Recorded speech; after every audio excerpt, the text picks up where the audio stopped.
90년대를 뜨겁게 달궜던 만화 드래곤볼 Z. 96년 1월에 드래곤볼 Z가 종료되고 단 일주일 만에 드래곤볼 GT가 방영되었는데요. 드래곤볼 Z의 후속작이지만 원작자 토리야마가 참여하지 않은 즉 비공식 스토리인데 공식 후속작은 아니어도 대작을 이었다는 점에서 독자들의 기대감이 컸으나 막상 뚜껑을 열어보니 Z와는 딴판인 모습에 독자들의 혹평이 난무했습니다. 애니메이션 초반부가 가장 중요한 이유는 독자들이 이 만화를 계속 보게끔 설득하는 단계여서인데 GT의 초반부는 그러지 못했습니다. 너무 긴장감 없고 지루한 스토리의 연속이었죠. 드래곤볼 Z의 초반부처럼 모험을 다룬다는 점은 좋았으나 그 시절 느껴졌던 특유의 압박감이 전혀 없었는데요. Z 시절엔 외계인에게서 드래곤볼을 지켜내거나 외계인을 물리치기 위해 드래곤볼을 사용하는 극적인 순간 꼭 필요한 존재가 바로 드래곤볼이었는데 GT는 초반에 나오는 최종 보스들이 달랑 초사인 원 변신만으로 제압이 가능해서 드래곤볼이란 만화가 주인공孙悟空이 양민학살하고 다니면서 전 우주의 드래곤볼을 뜯어내는 이상한 만화가 돼버렸습니다. 또한 분량을 채우기 위한 어거지 개구 요소도 문제였는데 유치하다 못해 없어도 될 만한 불필요한 요소였죠. 베이비 편에서 50이 이 세계로 떨어질 때 몇 화 동안 삽질만 하며 분량을 잡아먹는다던지 슈퍼 17호 편에선 지옥에서 셀과 프리저가 등장했지만 이전에 카리스마 있는 모습들은 다 어디 가고 그저 50의 장난감 취급을 받다가 쓸쓸히 퇴장한다던지 이후 스토리가 진지한 분위기로 접어들며 쓸데없는 개그가 줄어들긴 하였으나 GT를 처음 정주행하는 사람도 예전 생각나서 다시 정주행하는 사람도 초반부 에피소드는 건너뛸 만큼 아주 평가가 좋지 않은 도입부였습니다. 또한 신규 캐릭터들을 보면 이게 빌런인가 싶을 정도의 처참한 디자인인데요. 이게 초반부에 나오는 빌런들인데 전작과 비교하면 매우 형편없죠. 전작은 얼굴만 봐도 이름이 자동적으로 나오는 하나하나 주옥같이 카리스마 있었던 빌런들이었는데 제가 리뷰하려고 자료를 찾아보다가 얼굴 딱 보고 누군진 알겠는데 이름이 기억이 안 나더라고요. 그만큼 등장 시간도 짧았고 딱히 머릿속에 기억될 만한 장면이 없어서일 겁니다. 하지만 이후 나오는 베이비 편 이때부터 드래곤볼 GT의 평가가 달라지기 시작합니다. 베이비도 캐릭터 디자인은 좀 구렸으나 사이엔에게 멸망당한 행성의 최후의 생존자라는 배경 설정과 사탄과 부, 팡을 제외한 모든 지구인들이 베이비에게 세뇌돼 50의 적이 되는 초반부와는 완전히 딴판인 충격적이고 어두운 전개를 보여주는데 지금까지 전 우주를 돌며 모은 드래곤볼을 베이비에게 빼앗기고 심지어 소원까지 갈취당하며 제한시간 내에 드래곤볼을 지구에 가져오지 못해 결국 지구가 파괴되는 등 Z 시절보다 더 절망적인 상황을 만들며 이제서야 드래곤볼다운 느낌이 나기 시작했죠. 그리고 이런 절망적인 상황에서 나오는 극적인 변신이 바로 초사이언4였습니다. 초사이언4가 좋은 평가를 받는 이유는 Z 시절 거의 사라졌다시피 했던 거대 원숭이 설정을 가져와서인데요. 사이언은 원래 거대 원숭이가 진짜 모습이고 거기서 인간의 모습으로 진화한 현실로 따지면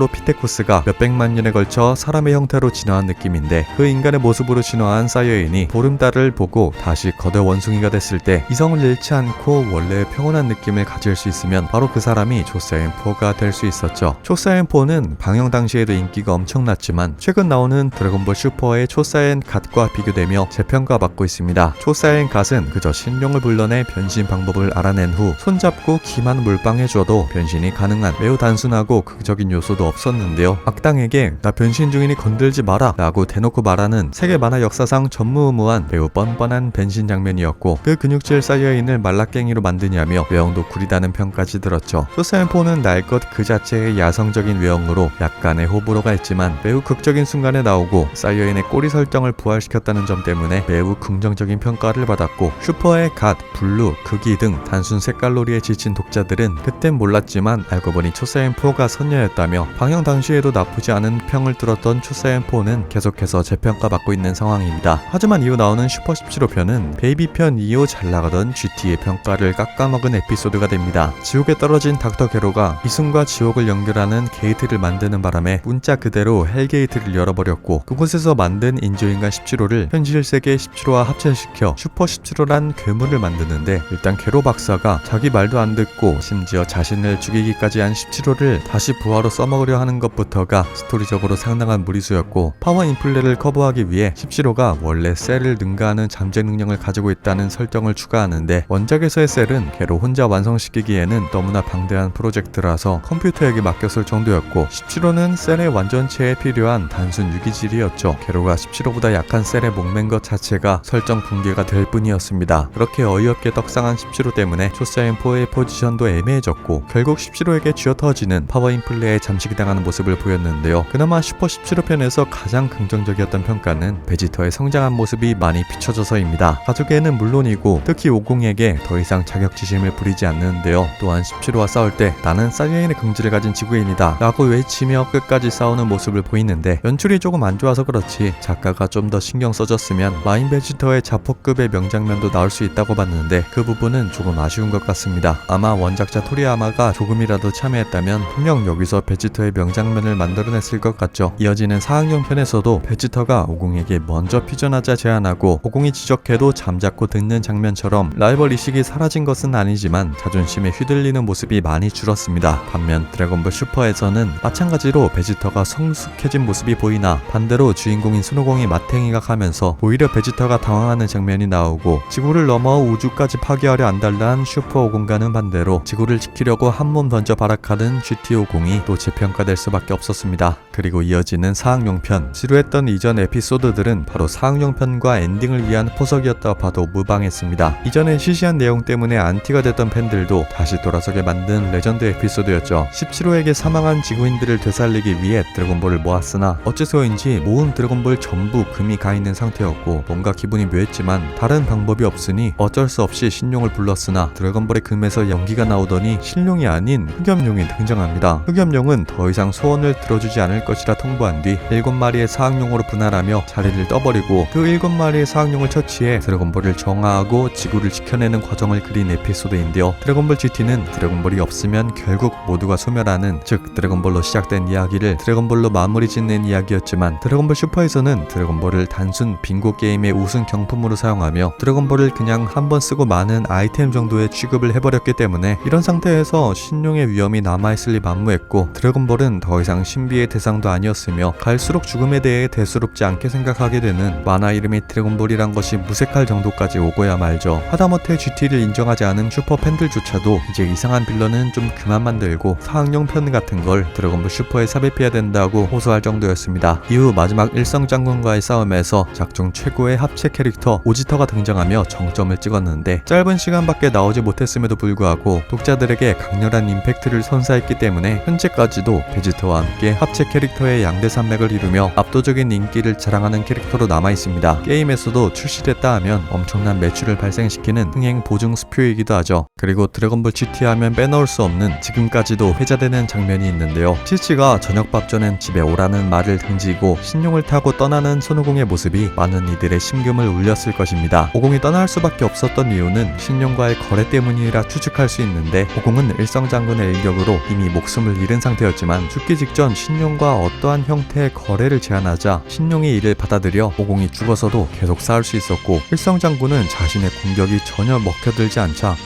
내 놈 도대체 누구냐? 라는 말을 하는데 이미 손오공이 이 세상 사람이 아니며 자신이 감히 범접할 수 없는 존재로 변했다는 걸 깨달은 모습이었죠. 그렇게 불사의 몸이 돼버린 손오공은 전 우주의 원기옥을 담아 일성장군을 처치하는 데 성공합니다. 이후 드래곤볼 그 자체가 되어버린 손오공은 자신의 임무를 다하기 위해 신용에 올라타 어디론가 사라지고 다른 사람들은 모두 오공이 어딘가에 놀러가는 줄 알고 있었지만 베지터만은 손오공이 더 이상 이 세상 사람이 아니며 앞으로 만날 수 없다는 걸 직감했습니다. 그리고 손오공이 떠난 자리에 그의 옷가지가 떨어져 있었고 그걸 보는 팡이 놀라자 베지터가 한마디 하고 자리를 떠나죠.